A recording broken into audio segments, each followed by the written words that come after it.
Welcome dear students. In the last episode, we learned about the life of cold region peoples.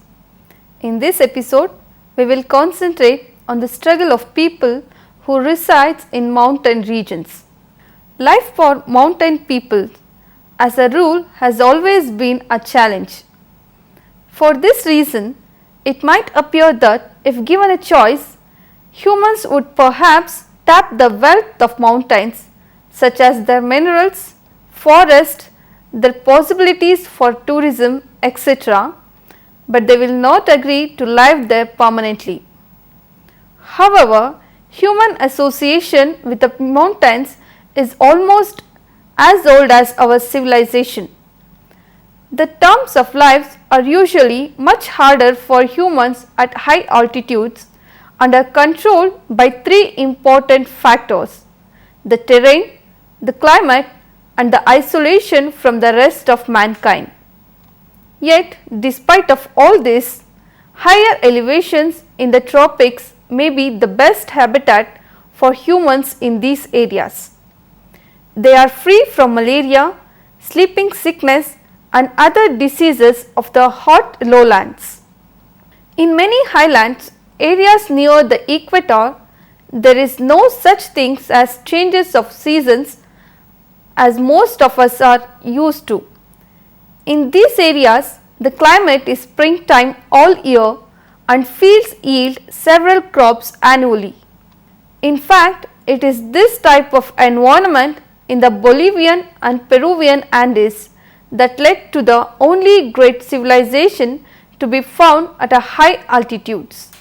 So, in this section, we will take a look into how people struggle in the mountain regions under the following headings: adaptations to mountains, challenges faced by people in mountains, Sherpas, mountain people of the Himalaya, mountain people of the Kanchenjunga, mountain people of the Nanda Devi.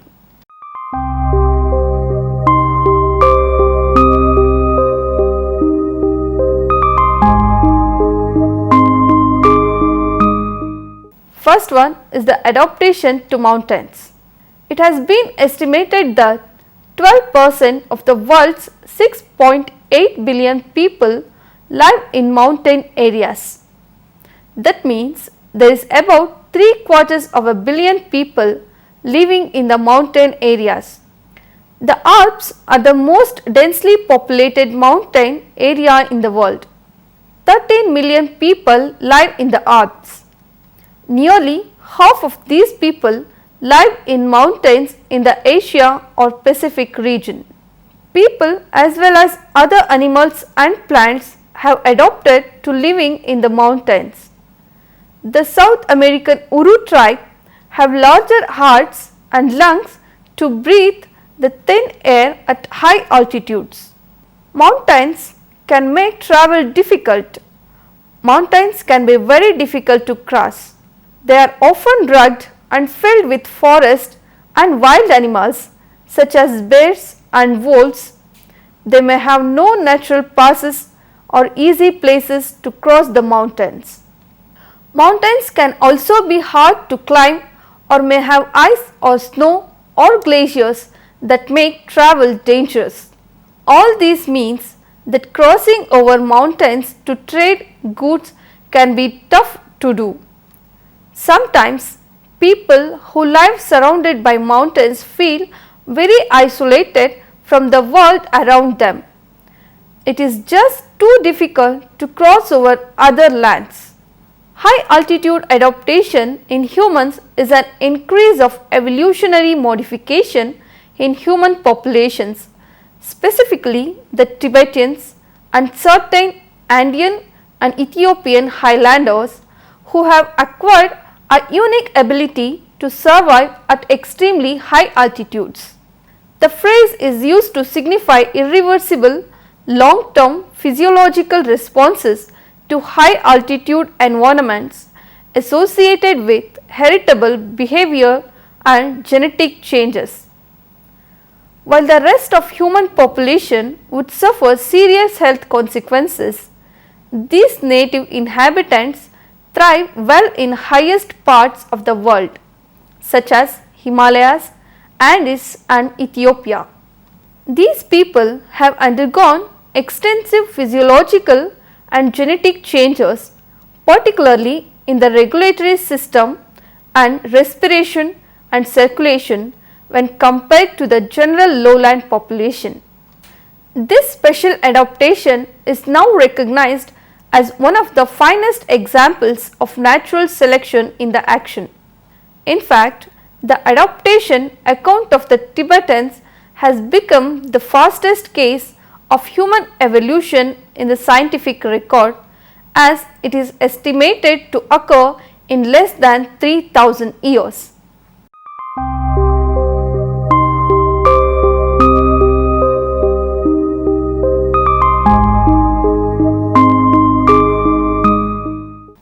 Next is the challenges faced by people in mountains. Mountain climates change the higher up you go. Lower down, they support a lot of vegetation and trees. At the top, there are only ground plants. Some mountains reach higher than the clouds. At this altitude, the extreme cold and high winds cause blizzards.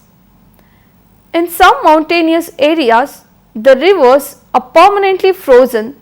These are called glaciers. Stresses for people in mountains. There are two major kinds of environmental stresses at the high altitude. First, there are alternating daily extremes of climate that often range from hot sun-burning days to freezing nights. In addition, winds are often strong and humidity is low, resulting in rapid dehydration. Second, the air pressure is low. This is usually the most significant limiting factor in high mountain regions. Air pressure decreases as altitude increases, drawing of the Earth's surface and the atmosphere above it, showing that with increased distance from the Earth, the gas molecules in the atmosphere are farther apart and the air pressure is lower. The percentage of oxygen in the air at 2 miles is essentially the same as the sea level.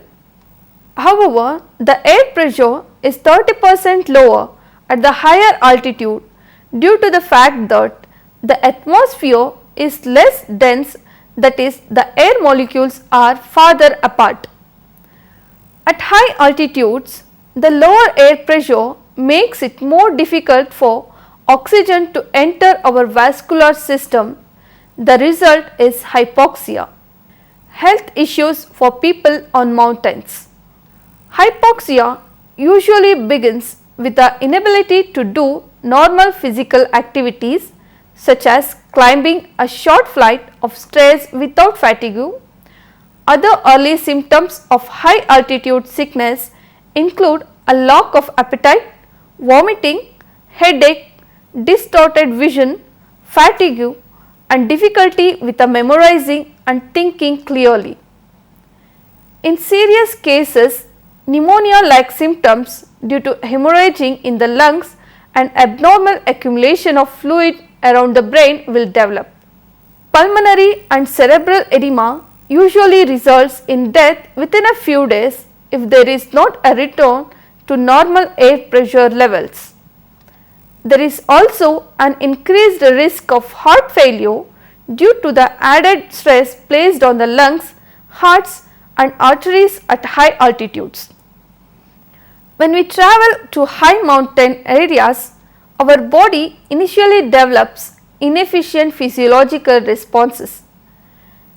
There is an increase in breathing and heart rate to as much as double even while resting. Pulse rate and blood pressure go up sharply as our heart pumps harder to get more oxygen to the cells. These are stressful changes, especially for people with weak hearts.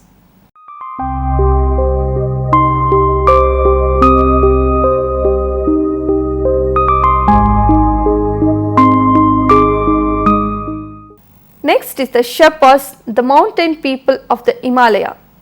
History. The Sherpa were nomadic people who first settled in the Solukhumba district, Nepal, then gradually moved westward along the salt trade routes.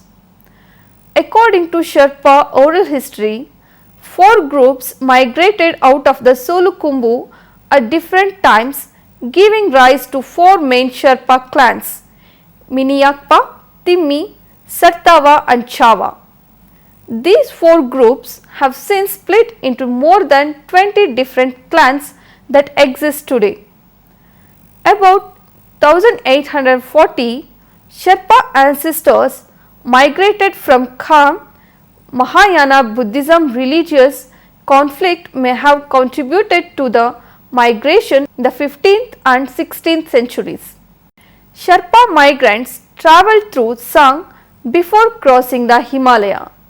By the 1800, Khumbu Sherpa people maintained autonomy with the newly formed Nepali state. In the 1960s, among growing tensions between China and Nepal government, influences on the Sherpa people grew. In 1976, Khumbu became a national park and tourism became a major economic force.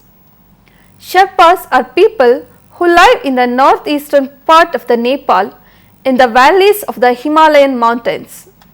There are about 40,000 Sherpas, many of which live near Mount Everest, the world's highest mountain. Sherpas probably came to Nepal from Tibet in the early part of the 16th century. They still have many customs and traditions of the Tibetan people, and they also dress in the Tibetan clothes. Origin: most Sherpas are Tibetan Buddhists. They have no written language and worship the mountains around them, which they view as a home of gods. Mount Everest, for example, is called Chomolungma, which means the mother of gods. At first, the world did not know very much about the Sherpas. They lived alone in their villages, traded goods and grew corn and potatoes. When the British started mountain climbing expeditions in the 20th century, they used Sherpas as guides. With the help of yaks, Sherpas helped mountaineers bring their heavy loads into great heights. Over the years, Sherpas have been admired for their physical strengths. They need less oxygen to breathe and can work better at high altitudes and in thin air. Even today, Sherpas rely on walking to move around. There are no cars or other vehicles. In 1953, a Sherpa named Ten Singh Norgay and Edmund Hillary, a mountaineer from New Zealand, became the first people to get to the top of Mount Everest, the world's highest mountain. Helping tourists get to the top of high mountains has become a great source of income. While mountain climbers pay a huge for an expedition, Sherpas earn more on a trip. Some of them have even started their own business. Even though Sherpas know the region better than anyone, they risk their life on expeditions. About a third of people who have died trying to conquer Mount Everest have been Sherpas. In the last few decades, many international organizations have helped Sherpas improve their life. A foundation set up by Sir Edmund Hillary has brought healthcare and modern medicine to remote villages. Water power plants and hospitals have also been set up. The tourist industry has made life easier for most Sherpas. Many have adopted to a more Western way of life, even though some of them still live as their ancestors did many centuries ago.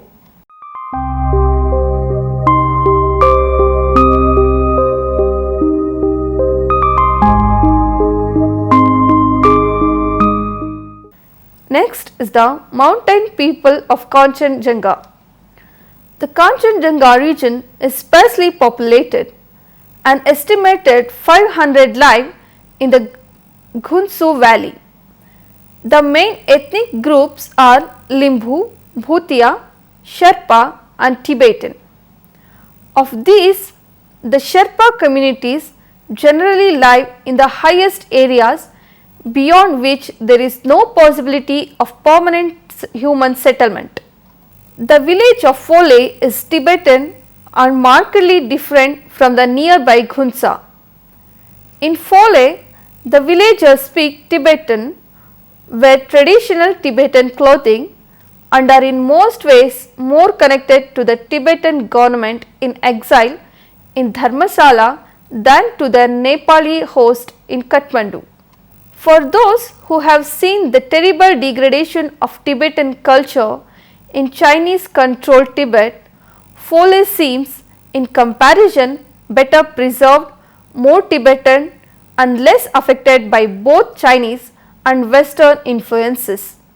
Fole has an active Buddhist monastery and 2 gompas. Economy. Life in the Kanchenjunga region is one of the subsistence agriculture, pastoral farming and trade. Rice, wheat, maize, millet, mustards and vegetables are grown on narrow terraces. Cattle, water buffalo, sheep and goats are grazed on high altitude alpine meadows during the summer and brought to lower levels for the winter. Local forest provides wood for fuel and construction. Middle altitude grains are traded for high altitude resources such as Tibetan salt and wool. There are no roads beyond Tapaljung, from where a loaded porter takes 3 long days to reach Gunsa. Houses are built of rock and timber. Many have earth floors. Plastic piping brings water from nearby streams to village watering points. Education and medical facilities are improving now.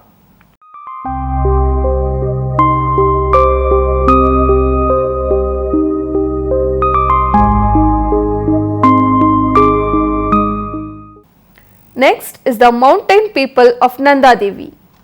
The Uttarakhand today brims with a lively drone of life with people from various communities and religions contributing to make it into a wonderful profusion of the festival called life. The original natives of the land of Uttarakhand belong to different tribes having the distant and plentiful culture. Major tribes of Uttaranchal includes Bhotias, Rangs, Tharas, Baksas, Rajis, apart from indigenous groups like Mahigir and Vangujars. The Tharas were once the largest scheduled tribes in the previous state of UP and are now concentrated in the Khatima and Sitraganj tehsils of Udham Singh Nagar district. They claim their ancestry from Kirata. Some researchers regard them as descendants of the Rajputs, while some others trace their origin from Mongols of Central Asia. Their language is heavily influenced by Hindi and Nepali. The joint family system is very inherent here. The Biredari Panchayat is the political organization of the Tharas. The Tharas also believe in 36 deities as well as in witchcraft, sorcery, sacrifices. They offer sacrifices to all their deities except Jagannathi Devta, which offered milk only. They are an agricultural community who are also fishing experts. Women do not eat the fish touched by men. The Baksas are from Mongoloid stock and claim Rajput origin.